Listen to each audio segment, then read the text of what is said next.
This is the wiring harness for the body for the C2.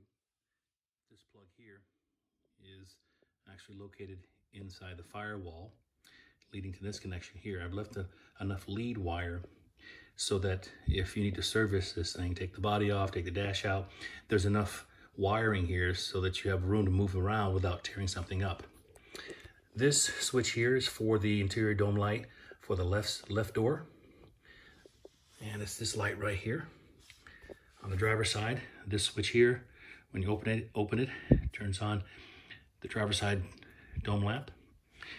This switch here, located on the dash, it controls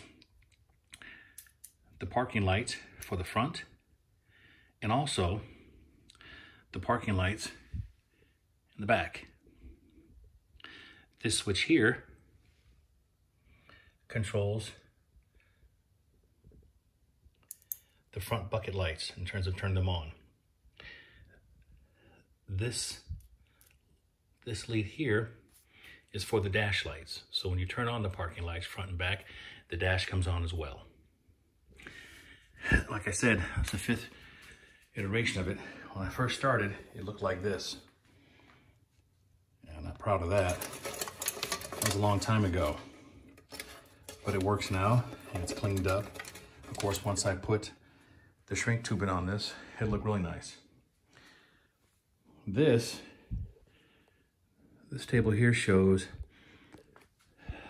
the wires that I cut up to make one of these things.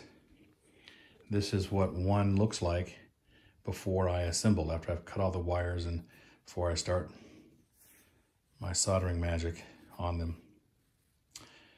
I also have to assemble the light plug-ins to fit the parking lights, brake lights, dash,